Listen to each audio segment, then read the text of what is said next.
Ford, UAW leaders spar as auto strike costs rise. Ford, FN. Executive Chairman Bill Ford on Monday urged the United Auto Workers Union to end a 32-day strike and reach a new labor agreement, and warned of the growing impact to the automaker and the U.S. economy. "We can stop this now," Ford said of the strike that expanded last week to shut down the Kentucky plant. "I call on UAW colleagues. We need to come together to bring an end to this acrimonious round of talks." Ford made his appeal in a press conference at the automaker's historic Rouge assembly plant near company headquarters in Dearborn, Michigan. UAW President Shawn Fain replied with a statement warning Ford that the union could close the Rouge with a strike. "If Ford wants to be the all-American auto company, they can pay all-American wages and benefits," Fain said.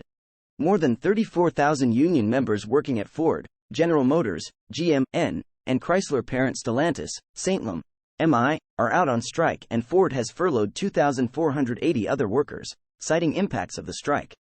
Meanwhile, talks between Stellantis and the UAW remained active on Monday, sources said. The strikes have cost the Detroit 3 automakers, suppliers, dealers and workers a total of $7.7 billion through October 12, Anderson Economic Group of East Lansing, Michigan, estimated in a new report Monday. "We've entered the danger zone for many suppliers," Age said in a statement. Ford, the great-grandson of company founder Henry Ford, said Toyota, Honda, Tesla and other automakers are loving this strike because they know the longer it goes on, the better it is for them. In reply, Fain said workers at Tesla and other non-union U.S. auto producers are not the enemy, they're the UAW members of the future. The UAW's walkout at Kentucky Truck, Ford's largest and most profitable assembly operation globally, harms tens of thousands of American workers, Ford said. "If it continues, it will have a major impact on the American economy." On Friday, Fain accused Ford of trying to game the talks with inadequate offers and insisted Ford sharply boost compensation. Ford CEO Jim Farley should "go get the big checkbook, the one Ford uses when it wants to spend millions on company executives or Wall Street giveaways," Fain said. Fain also vowed to strike at additional plants at any time. On Thursday, a senior Ford executive said the automaker was at the limit of what it can spend on higher wages and benefits for the UAW. Its latest offer includes a 23% wage hike through early 2028, which is higher than GM or Stellantis has offered.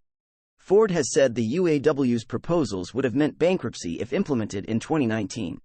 Ford has long portrayed himself and his family's company as the most union-friendly in the industry, a message he repeated Monday. The union has called Ford the enemy, Ford said. "It should be Ford and the UAW against Toyota, Honda, Tesla and all the Chinese companies that want to enter the U.S. market," he added.